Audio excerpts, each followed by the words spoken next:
I've taken many of these tests, and whenever you can't find a question, there's always that little thing in the back of your mind that says, is this question in that manual that I couldn't bring in? You don't want that to happen. You want to make sure you've got all the resource material with you. And I know they're expensive, but your time is valuable too, and you don't want to be taking this exam any more than you have to.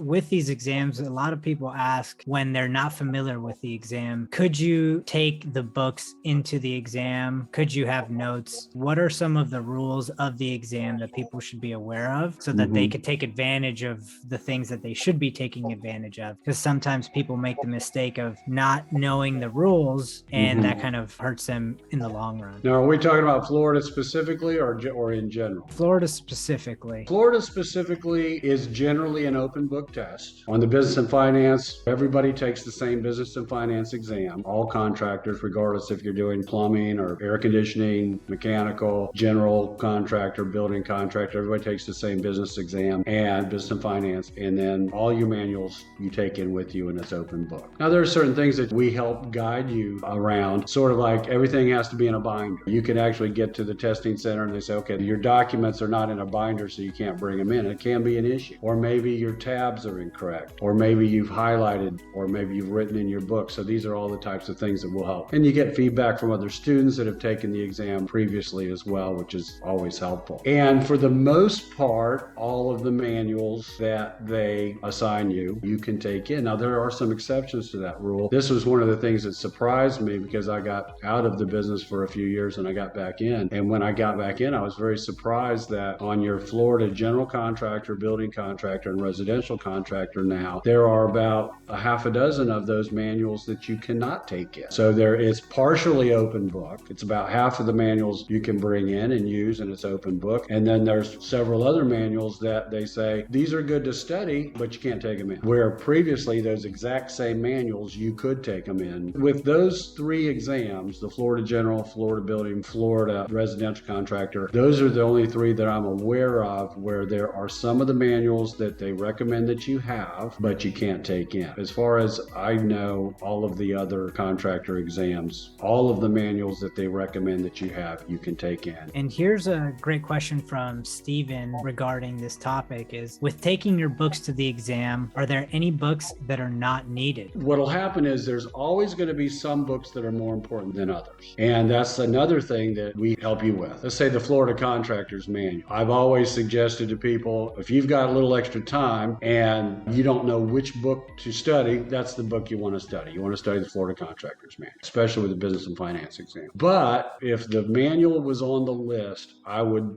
want to have the manual in the testing center with me if I was allowed to. I've taken many of these tests, and whenever you can't find a question, there's always that little thing in the back of your mind that says, is this question in that manual that I couldn't bring in? You don't want that to happen. You want to make sure you've got all the resource material with you. And I know they're expensive, but your time is valuable too, and you don't want to be taking this exam any more than you have to. I know one thing that Upstryve offers that a lot of people take advantage of is the rental book service. That way they don't have to purchase all the books outright. They actually get to rent them and then return them once they're done. If anyone watching this is trying to figure out a good way to save a little bit of money along this process, that would be something that we would recommend, is renting your books, using them for the time that you need them, and then returning them, because most of the time you get a deposit back and it comes out way more cost effective that way.